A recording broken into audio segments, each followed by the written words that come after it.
गुढीपाडव्यापासून शेती कामांना वेग, ट्रॅक्टरचे दर वाढल्यानं शेतकरी हैराण।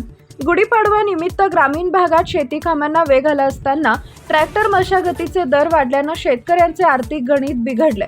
गेवराई तालुक्यात बहुतांश शेतकरी आता बैलजोडी ऐवजी ट्रॅक्टरला पसंती देत आहेत। मात्र नांगरणीसाठी प्रति एकर 1800, रोटावेटर 1200, वखरणी 200 आणि पहाटी काढण्यासाठी 700 रुपये मोजावे लागतात। डिझेल दरवाढ, देखभाल खर्च व चालकांची वाढती मजुरी यामुळे ट्रॅक्टर मालकांनी दर वाढवले। त्यामुळे ट्रॅक्टर मालकांसाठी सुगीचे दिवस आले असले तरी शेतकरी आर्थिक अडचणीत सापडले। वाढत्या खर्चामुळे काही शेतकरी नांगरणी टाळून फक्त वखर पाळीवर शेती करण्याचा निर्विचार करत आहेत। टाइम्स ऑफ महाराष्ट्र न्यूजसाठी गेवराई प्रतिनिधी विष्णू गायकवाड यांचा रिपोर्ट।